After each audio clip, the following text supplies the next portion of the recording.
Tem polêmica na Câmara de Restinga. Após denúncias contra o presidente, mesa diretora renuncia às funções e marca novas eleições para eleger então outros representantes.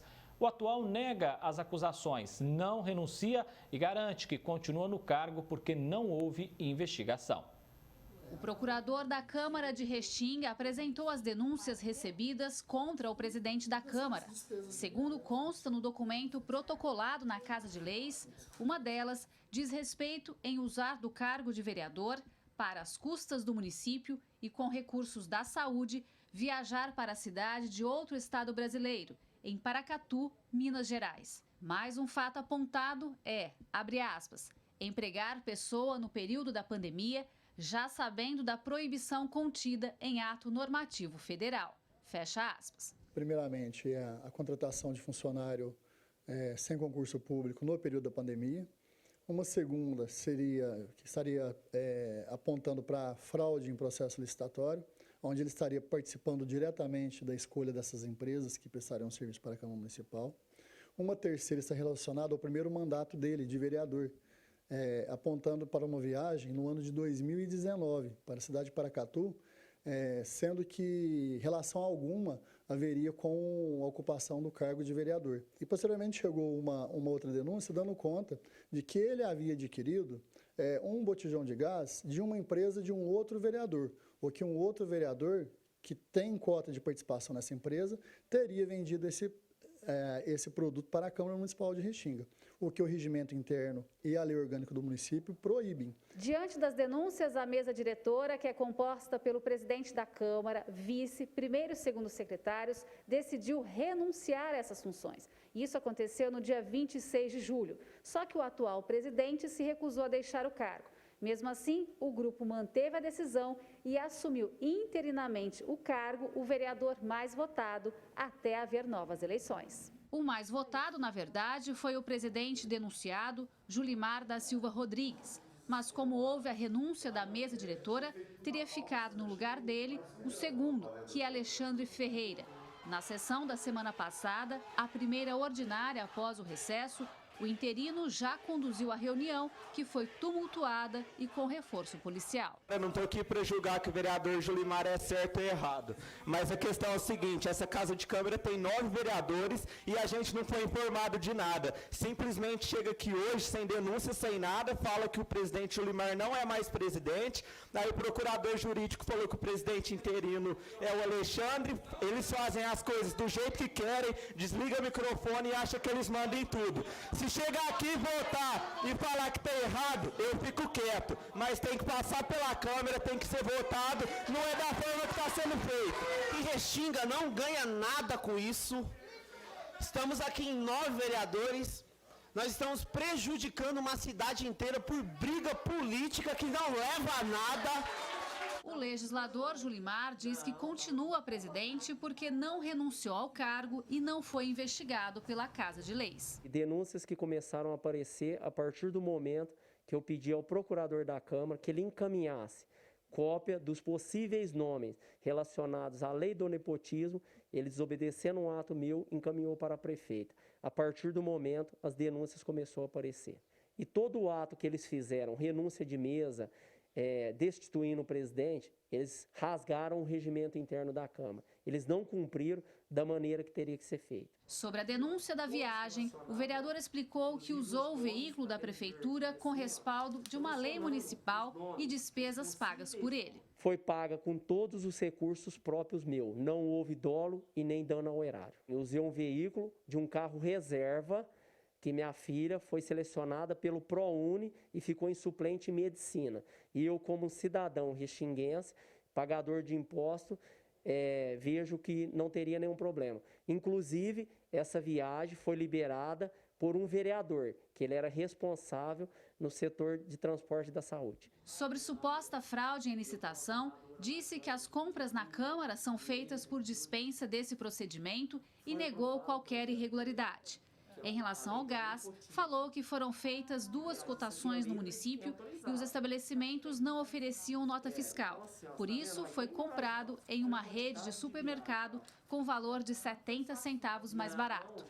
Quanto à contratação de um funcionário para a Casa de Leis, justificou. Existe a lei federal, ela dá duplo entendimento, eu não criei cargo, o cargo é da Câmara, eu simplesmente contratei quando veio uma orientação do próprio Tribunal de Contas que o presidente poderia ter aumento de gasto pessoal e isso poderia me prejudicar na aprovação de conta, eu de imediato, vendo que poderia me prejudicar, já baixei a portaria dele e suspendi. O procurador da Câmara diz que tudo está sendo feito de acordo com o regimento interno da Casa e que as novas eleições da mesa diretora estão marcadas para o próximo dia 17 de agosto, na próxima sessão. São fatos robustos e documentados. Então, você não fala em inquérito. Em inquérito, você procura provas. Na denúncia, essas provas são pré-constituídas. Já estão dentro dos autos. Então, hoje a gente fala em denúncia e ela vai ser conduzida dentro do artigo 291 do Regimento Interno. O caso está no Ministério Público e aguarda decisão judicial. Sobre as novas eleições da mesa diretora, este advogado explica como devem ser. Devemos frisar que a legislação municipal, ela obriga a realização de eleições quando há renúncia de cargos específicos. Portanto, se o presidente não solicitou a sua renúncia de forma expressa e escrita, não há que se falar em novas eleições para a presidência, e sim para os cargos que estão em aberto. Isso é o que está descrito tanto na lei orgânica como no regimento interno daquela Câmara Municipal. E como devem ser as investigações, esclarece. Caso existam indícios plausíveis de irregularidades em face do presidente, poderá a Câmara Municipal instaurar procedimentos investigativos internos, tanto investigar uma sindicância ou até mesmo uma CPI. Gislene Lopes, de Restinga, para o Jornal da Clube.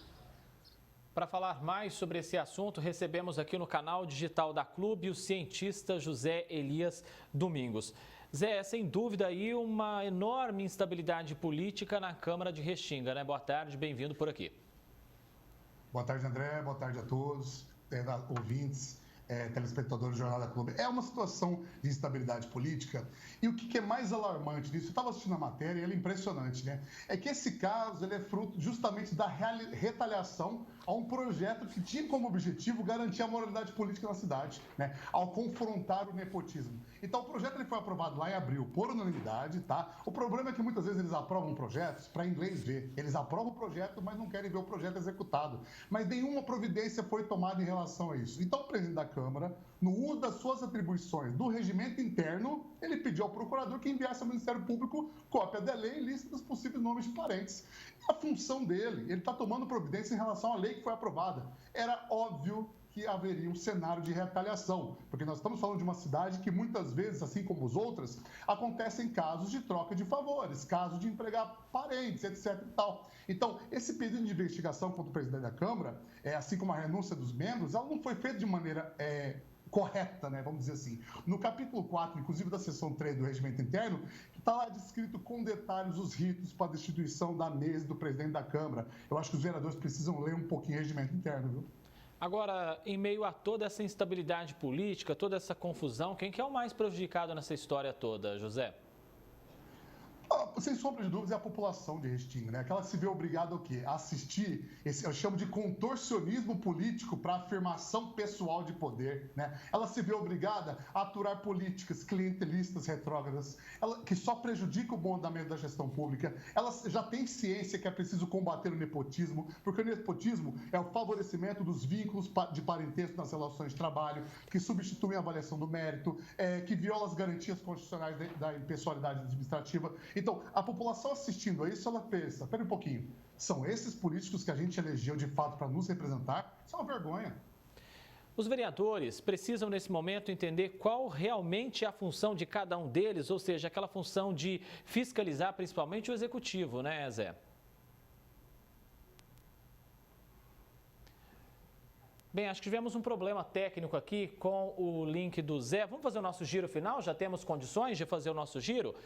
Aí a gente vai para o giro e tenta, nesse meio tempo, restabelecer o contato aí com o Zé para a gente continuar com o questionamento, assunto importante, toda uma polêmica lá na cidade de Restinga, não é? O pessoal querendo destituir a mesa diretora da Câmara, não é um processo fácil de se fazer e traz, claro, uma instabilidade política, por isso é importante a gente tentar restabelecer com ele. Zé Elias está de volta, a gente já... Perfeitamente. Zé, de volta aqui, tivemos um probleminha técnico, mas já recuperado o nosso sinal. É o que eu te perguntava, os vereadores precisam realmente entender a importância e o papel que eles têm, ou seja, o papel é basicamente fiscalizar o executivo. Exato, André. Inclusive está no artigo 2º da Regimento Interno, né? A Câmara tem função legislativa e ela exerce a atribuição de fiscalização do Executivo, principalmente. A questão é, os vereadores não estão ali para usar da Câmara Municipal como palanque pessoal. O que aconteceu ali, de fato, foi realmente uma vergonha, porque em vez de eles estarem despendendo esse tempo para combater justamente práticas como nepotismo e também fiscalizar o Executivo, eles ficam trabalhando dentro de picuinhas internas. A população, novamente, ela precisa tomar uma providência em relação a isso, né? Isso envolve não somente a pressão popular, como também um bom voto nas próximas eleições. José Elias Domingos, cientista político, muito obrigado mais uma vez pela sua participação aqui. Boa semana para você.